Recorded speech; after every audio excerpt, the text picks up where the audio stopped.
जिससे मेरा भतीजा मार डालने के उन्होंने हमला किया, जिससे वो बेहोश हो गया।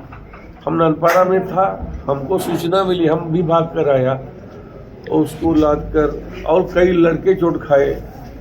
लगभग कितने लोगों को चोट लगी है? 12 से 15।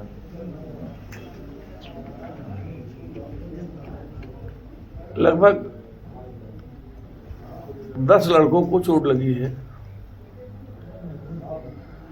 क्या कोई गंभीर अवस्था में है? हाँ, विनोद वर्मा उर्फ ददुआ गंभीर अवस्था में है।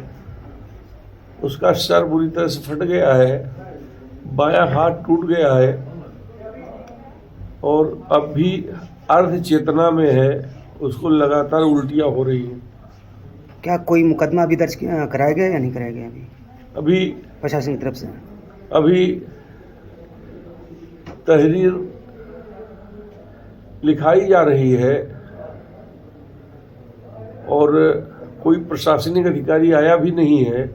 पहले हमारा लड़का थोड़ा ठीक हो जाए, हालत ठीक हो जाए, उसको होश आ जाए, मुकदमा तो लिखाया ही जाएगा। प्रशासन से आप क्या मांग करते हैं इस घटना को देखते हुए? हम प्रशासन से मांग करते हैं जो भी दोषी है उसके खिलाफ सख्त से सख्त कार्रवाई करे।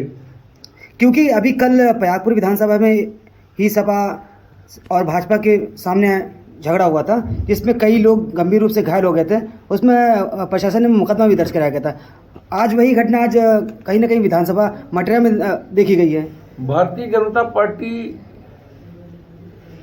के लोग बौखलाए हुए हैं।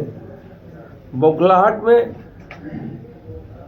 लाठी डंडा बंदूक के सहारे समाजवादी पार्टी के साथियों को डराना चाहते हैं।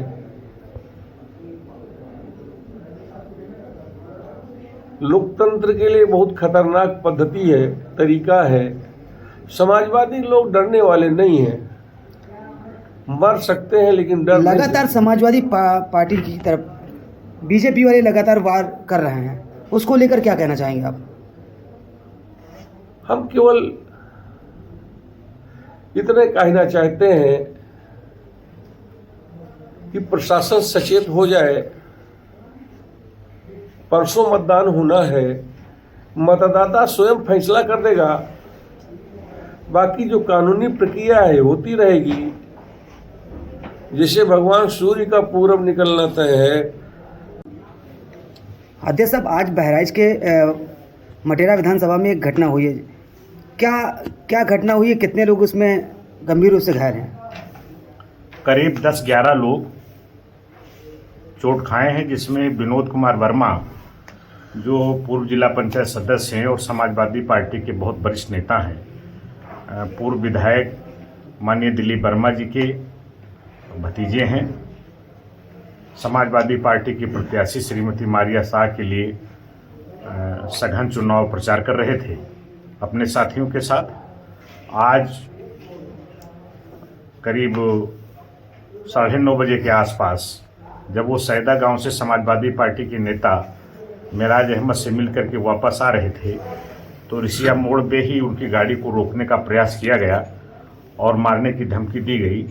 स्थिति को नज़ाकत को देखते हुए विनोद वर्मा अपनी गाड़ी को तेजी गति से भगाते हुए आ रहे थे और जब देखा कि आगे भी काफ़ी वाहन आ रहे हैं, कोई एक्सीडेंट न हो जाए, तो यादव ढाबे पे दाहिनी तरफ गाड़ी रोक करके अपनी जान बचाने की नीयत से उस ढाबे में घुसने का प्रयास कर रहे थे कि वहाँ के भारतीय जनता पार्टी के प्रत्याशी अरुणवीर सिंह के पुत्र करणवीर सिंह जी 30-35 आदमियों के साथ 15-20 गाड़ियों में जो बैठे हुए थे, हाकी, लोहे के राड, डंडे, अवैध असलहे लहराते हुए आ गए और ढाबा पर ही गेट के बाहर बुरी तरीके से विनोद कुमार वर्मा को जान से मारने की नीयत से मारने पीटने लगे।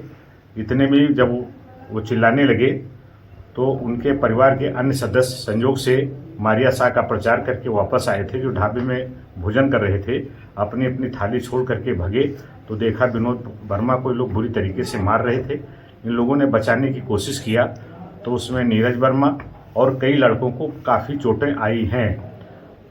करणवीर सिंह अवैध असलहे और लाइसेंसी असलहों को लहरा करके वहाँ फायरिंग कर रहे थे और ये धमकी दे रहे थे जो कोई भी मेरे पिता के खिलाफ प्रचार करेगा उसको मार मार करके हम लोग जिंदा छोड़ेंगे नहीं। भारतीय जनता पार्टी के लोग जनपद बहराइच में बुरी तरीके से हार रहे हैं, इसलिए श्रृंखलाबद्ध तरीके से समाजवादी पार्टी के कार्यकर्ताओं पर प्राणघातक हमला कर रहे हैं। कल भी कल भी पयागपुर में पयागपुर में मुकेश श्रीवास्तव के भाई पर प्राणघातक हमला किया गया, जिसमें 8-10 लोगों को काफ़ी गंभीर चोटें आई हैं और वहां मुकदमा पंजीकृत किया गया है। इसके पहले महसी विधानसभा क्षेत्र में भी वहां के समाजवादी पार्टी के प्रत्याशी के ओझा